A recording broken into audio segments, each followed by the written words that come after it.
Hi, ஸ்கில்ஸை develop பண்ணணும்னு நினைக்கிற எல்லா ஃப்ரெண்ட்ஸ் அண்ட் வியூவர்ஸ்க்கும் வணக்கம். நீங்கள் பார்த்துட்டு இருக்கிற ஷோ மிஸ்டர் பர்ஃபெக்ட். நான் உங்கள் நசீர், சர்டிஃபைட் கார்ப்பரேட் ட்ரெயினர். நிறைய பேருக்கு இங்கிலீஷில் எழுத தெரியும், படிக்க தெரியும். ஒரு இன்டர்வியூ, ஒரு மீட்டிங் அப்படிங்கிற நேரங்களில் நிறைய பேருக்கு இங்கிலீஷ் பேசுகிறது ஒரு பெரிய தடுமாற்றமாகவே இருக்குது. இன்றைக்கி பார்த்தீங்கன்னா நிறைய கட்சி தலைவர்கள், அரசியல் தலைவர்கள் எல்லாருமே தமிழ் மட்டும்தான் படிக்கணும், இங்கிலீஷ்லாம் வேண்டாம் அப்படின்லாம் சொல்லிட்டு இருக்காங்க. ஆனால் அவங்களோட பசங்க எல்லாரையும் கேம்பிரிட்ஜ் யூனிவர்சிட்டியில் படிக்க வச்சுட்டு இருக்காங்க. ஸோ இன்றைக்கி நம்ம டாப்பிக்கில் என்ன பார்க்க போகிறோம் அப்படின்னு பார்த்தீங்கன்னா, how to speak in English confidently அப்படிங்கிறத பற்றி தான். நிறைய பேர் இங்கிலீஷில் பேசுகிறதுக்கு பயப்படுறதுக்கு முக்கியமான காரணம் என்ன அப்படின்னு பார்த்தீங்கன்னா, அவங்க பேசும்போது இன்னொருத்தங்க அவங்க பேசுகிற அந்த இங்கிலீஷில் கிராமட்டிக்கல் மிஸ்டேக்ஸ் இல்லை அவங்க ப்ரொனன்சியேஷன் மிஸ்டேக் கண்டுபிடிச்சி கலாய்ச்சிருவாங்களோ அப்படிங்கிற ஒரு பயம் தான். ஒருவேளை நீங்கள் பேசுகிற இங்கிலீஷ் கரெக்ட் அப்படின்னு உங்களுக்கு தெரிஞ்சிச்சுன்னா நீங்கள் யாருக்குமே பயப்பட வேண்டிய அவசியமே இல்லை. அதுக்காக நீங்கள் பண்ண வேண்டிய முக்கியமான விஷயம் என்ன அப்படின்னு பார்த்தீங்கன்னா, இங்கிலீஷோட 3 இம்பார்ட்டன்ட் காம்பனன்ட்ஸில் ஃபோக்கஸ் பண்ணணும். 1 கிராமர், 2 ப்ரொனன்சியேஷன், 3 vocabulary. இதில் ஃபஸ்ட்டு பார்த்தீங்கன்னா கிராமரை நீங்கள் இம்ப்ரூவ் பண்ணணும் அப்படின்னா நீங்கள் பண்ண வேண்டியதுலாம் கூகுளில் ஆன்லைன் எக்ஸசைசஸ் நிறைய சர்ச் பண்ணுங்கள். அதில் என்னென்ன டாபிக்ஸ்க்கு நீங்கள் முக்கியமான இம்பார்ட்டன்ஸ் கொடுக்கணும் அப்படின்னு பார்த்தீங்கன்னா, subject verb agreement, tenses, prepositions, yes or no questions, இந்த மாதிரி முக்கியமான கிராமர் டாபிக்ஸ்லாம் நீங்கள் இம்பார்ட்டன்ஸ் கொடுத்துட்டு டெஸ்ட் எடுத்துக்கோங்க. நீங்கள் எடுக்கிற இந்த ஸ்கோர்ஸ் யார்கிட்டையுமே ஷேர் பண்ண வேண்டிய அவசியம் இல்லை. கூகுள் கூட யார்கிட்டையும் ஷேர் பண்ணாது, உங்ககிட்ட மட்டும்தான் இருக்கும். ஒருவேளை உங்களுக்கு இந்த டெஸ்ட்டில் நீங்கள் ரொம்ப கம்மியான ஸ்கோர்ஸ் எடுத்தீங்கன்னா அதே டெஸ்ட்டை ரிப்பீட் பண்ணுறதுனால நீங்கள் அடுத்த பேஜில் டெஸ்ட் எடுக்கும்போது நீங்கள் என்னென்ன மிஸ்டேக்ஸ் பண்ணுறீங்களோ அதை நெக்ஸ்ட் டைம் ஓவர் கம் பண்ணுவீங்க. இப்படி நீங்கள் பண்ணுறதுனால உங்கள் கிராமர் ஸ்கில்ஸ் இம்ப்ரூவ் ஆகும். ப்ரொனன்சியேஷன் பெட்டராக இருக்கணும்னா நீங்கள் பண்ண வேண்டியது நிறைய வெப் சீரிஸ் பாருங்கள். ஸோ இந்த வெப் சீரிஸ் பார்க்குறதுனால என்ன ஆகும் அப்படின்னா, அந்த கேரக்டருக்கு ரிலேட்டடாக உங்கள் பெர்செப்ஷன்ஸை மாற்றிக்குவீங்க. நம்பர் 1. செகண்ட்லி, நீங்கள் அந்த வெப் சீரிஸ் பார்க்கும்போது அந்த கேரக்டர்ஸை இமிட்டேட் பண்ண ட்ரை பண்ணுங்கள். இமிட்டேட் பண்ணுறது மட்டும் இல்லாமல் அவங்க சொன்ன டயலாக்ஸை அடிக்கடி ரிப்பீட் பண்ணுங்கள். நீங்கள் அப்படி ரிப்பீட் பண்ணுறதுனால என்ன ஆகும் அப்படின்னு பார்த்தீங்கன்னா, உங்கள் ப்ரொனன்சியேஷன் இம்ப்ரூவ் ஆகும். And at the same time அவங்க சொன்ன அந்த சென்டென்சஸ், ஃப்ரேசஸ் எல்லாமே நீங்கள் வேறு யார்கிட்ட வேணாலும் யூஸ் பண்ணிக்கலாம்.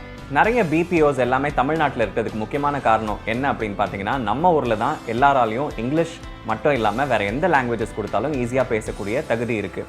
இதுக்கு முக்கியமான காரணம் என்ன அப்படின்னு பார்த்தீங்கன்னா, அவங்க தமிழ் அப்படிங்கிற ஒரு மொழி தெரிஞ்சதுனால.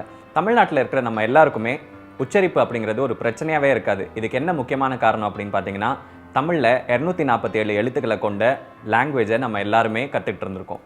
vocabulary இம்ப்ரூவ் பண்ணணும்னா நிறைய நியூஸ் பேப்பர்ஸ் அண்ட் ஆர்டிகல்ஸ் படிங்க. இது படிக்கிறதுனால என்ன ஆகும் அப்படின்னா, உங்களுக்கு டெய்லி சில வார்த்தைகள் வரும். ஒரு நாளைக்கு அட்லீஸ்ட் ஒரு வார்த்தையாவது புதுசாக கற்றுக்கோங்க.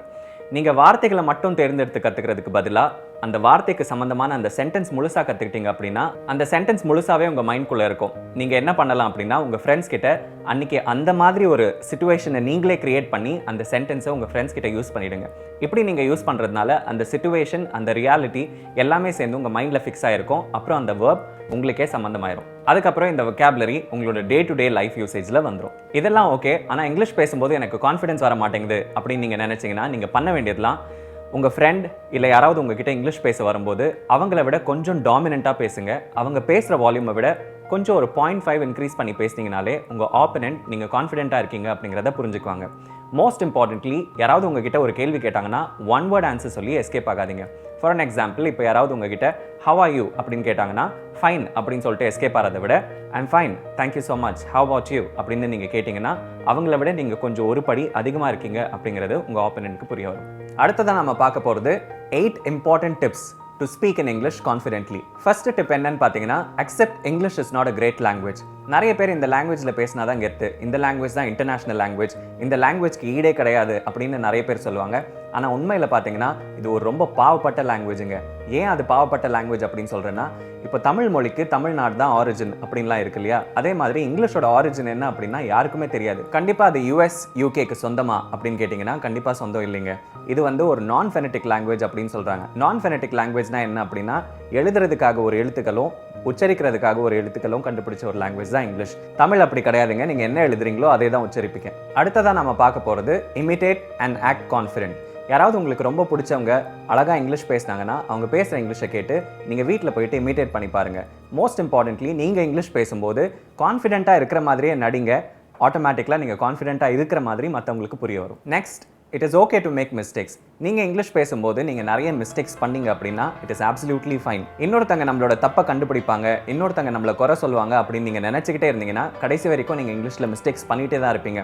இவன் என்ன சொல்கிறது, இவெல்லாம் ஒரு பெரிய ஆளா அப்படின்னு நினச்சிட்டிங்கன்னா நீங்கள் தைரியமாக கான்ஃபிடென்ட்டாக இங்கிலீஷ் பேசலாம். அதையும் தாண்டி ஒரு சில பேர் ஆனஸ்டான ஃபீட்பேக் உங்ககிட்ட கொடுத்தாங்கன்னா அதை நீங்கள் கேட்டுக்கோங்க, கற்றுக்கோங்க, அடுத்த வாட்டி அதை யூஸ் பண்ண ஆரம்பிச்சிருங்க. நெக்ஸ்ட் இம்பார்ட்டண்ட்டான பாயிண்ட் என்ன அப்படின்னு பார்த்தீங்கன்னா, ஆன்சர் இஸ் ஆல்வேஸ் இந்த கொஸ்டின். ஒருத்தவங்க உங்ககிட்ட கொஸ்டின் கேட்டாங்க அப்படின்னா அந்த கொஸ்டின்லேயே நீங்கள் பேச வேண்டிய ஆன்சர் பாதி அதில் இருக்குன்னு அர்த்தம். நீங்கள் ஆட் பண்ண வேண்டியதுலாம் ஐ, வி, யூ, தே இந்த மாதிரி சின்ன சின்ன வேர்ட்ஸ் ஆட் பண்ணிட்டீங்கனாலே அவங்க பேசுகிற அந்த கான்வர்சேஷனுக்கு நீங்கள் கரெக்டாக ரெஸ்பாண்ட் பண்ணலாம். ஃபார் அன் எக்ஸாம்பிள், இப்போ யாராவது வந்து உங்ககிட்ட Do you like this video? Will you subscribe and share this video? அப்படின்னு கேட்டாங்கன்னா yes, I will like this video, I will subscribe and share this video அப்படின்னு பதில் சொல்லலாம். இந்த கொஸ்டின்லேருந்தே நீங்கள் ஈஸி ஆன்சர் டிரைவ் பண்ணி அவங்களுக்கு ரெஸ்பாண்ட் பண்ணிடலாம். இங்கிலீஷோட பேஸ் ரூலே என்ன அப்படின்னு பார்த்தீங்கன்னா, the more you listen, the better you speak அப்படிங்கிறது தான். இதுக்காக நீங்கள் பண்ண வேண்டியது என்ன அப்படின்னு பார்த்தீங்கன்னா, நிறைய அப்ளிகேஷன்ஸ் இருக்குது. பாட்காஸ்ட்டில் நீங்கள் நிறைய சக்ஸஸ்ஃபுல் பீப்புளோட இன்டர்வியூஸ் கேட்கலாம், இல்லை மியூசிக் கேட்கலாம். இங்கிலீஷ் சாங்ஸ் கேளுங்க. இங்கிலீஷ் சாங்ஸ் கேட்கும்போது லிரிக்கல் ரிலேட்டடான சாங்ஸ் கேளுங்க. அந்த மாதிரி நீங்கள் கேட்கும்போது அந்த சாங்ஸையும் அந்த லிரிக்ஸையும் நீங்கள் கேட்கும்போது என்ன ஆகும் அப்படின்னு பார்த்தீங்கன்னா, உங்கள் ப்ரொனன்சியேஷன் இன்னும் பெட்டர் ஆகும். அதையும் தாண்டி நீங்கள் பெஸ்ட்டாக தான் லிசன் பண்ணணும் அப்படின்னு ஆசைப்பட்டீங்க அப்படின்னா, ராண்டிவோ வித் சிமி அப்படிங்கிற ஒரு ஷோலாம் இருக்குது. இதை மிஸ் பண்ணாமல் கண்டிப்பாக பாருங்கள். Learn and use at least one new word. நான் ஏற்கனவே சொன்ன மாதிரி டெய்லி ஒரு புது வொக்காபுலரியாவது கற்றுக்கோங்க. கற்றுக்கிறது மட்டும் இல்லாமல் அந்த வொக்காபுலரியை அன்றைக்கே உங்கள் ஃபேமிலி மெம்பர்ஸ்கிட்டயோ இல்லை உங்கள் ஃப்ரெண்ட்ஸ்கிட்டயோ கண்டிப்பாக யூஸ் பண்ணிடுங்க.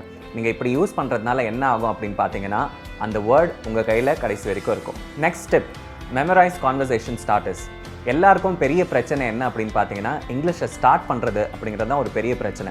கொஞ்ச நேரம் ஸ்டார்ட் பண்ணி பேச ஆரம்பிச்சிட்டாங்கன்னா அவங்க பேசிகிட்டே இருப்பாங்க. இதுக்காக நீங்கள் என்ன பண்ணலாம் அப்படின்னா, கூகுள்லேயே எல்லா கான்வர்சேஷனுக்கும் பேசிக் ஸ்டார்டர்ஸ் அப்படின்னு ஒன்று இருக்கும். அதெல்லாம் நீங்கள் மெமரைஸ் பண்ணிக்கோங்க. ஃபார் அன் எக்ஸாம்பிள், உங்கள் மேனேஜரை மீட் பண்ண போகிறீங்க அப்படின்னா அவர்கிட்ட நீங்கள் கான்வர்சேஷனை இனிஷியேட் பண்ணுறதுக்கு இந்த ஸ்டார்டர் யூஸ் பண்ணிக்கலாம். அது என்ன ஸ்டார்டர் அப்படின்னு பார்த்தீங்கன்னா, can I have a quick minute of yours அப்படின்னு நீங்கள் சொல்லலாம். லாஸ்ட் ஸ்டெப் என்ன அப்படின்னு பார்த்தீங்கன்னா, converse in English and share your opinions online. உங்கள் ஃப்ரெண்ட்ஸ் யாராவது நல்லா இங்கிலீஷ் பேச தெரிஞ்சவங்க இருந்தாங்க, உங்கள் கூட தமிழ்லேயே பேச முடியாத ஒரு சில ஃப்ரெண்ட்ஸ்லாம் இருப்பாங்க. நீங்கள் பிஜிலாம் ஸ்டே பண்ணியிருந்தீங்கன்னா உங்கள் friends from Andhra, from different other ஸ்டேட்ஸ்லாம் இருப்பாங்க. அவங்ககிட்டலாம் நீங்கள் கண்டிப்பாக இங்கிலீஷில் தான் பேசி ஆகணும். அவங்ககிட்ட பேசும்போது நீங்கள் கான்ஃபிடென்ட்டாக இங்கிலீஷ் பேச பழகுங்க. And at the same time share your opinions online. இப்போ ஃபேஸ்புக்கில், ட்விட்டரில், யூடியூப்பில் எல்லாத்துலேயும் போயிட்டு நீங்கள் என்னென்ன பார்க்குறீங்களோ அது எல்லா சம்மந்தமாகவும் உங்கள் ஒப்பீனியன்ஸை நீங்கள் ஷேர் பண்ணிக்கலாம். ஏன் இப்போ நீங்கள் இந்த வீடியோ பார்த்துட்டு இருந்தீங்கன்னா உங்களோட ஒப்பீனியனை இந்த வீடியோ பற்றி நீங்கள் கீழே ஷேர் பண்ணலாம். இவ்வளோ நேரமாக நம்ம பார்த்தது என்ன அப்படின்னு பார்த்தீங்கன்னா, how to speak in English confidently அப்படிங்கிறத பற்றி தான். ஒரே ஒரு விஷயம் நல்லா ஞாபகம் வச்சுக்கோங்க, இங்கிலீஷ் மட்டும் இல்லைங்க, வேறு எந்த லாங்குவேஜாக இருந்தாலும் தப்பாக அந்த லாங்குவேஜ் பேசினீங்கன்னா தப்பே கிடையாது. ஆனால் அந்த லாங்குவேஜை பேசாமல் இருந்தால் மட்டும்தான் தப்பு. நீங்கள் அந்த லாங்குவேஜில் அந்த தப்பு பண்ணாமல் இருக்கணும் அப்படின்னா நிறைய பேச ஆரம்பிங்க. To become more perfect, please watch mister perfect.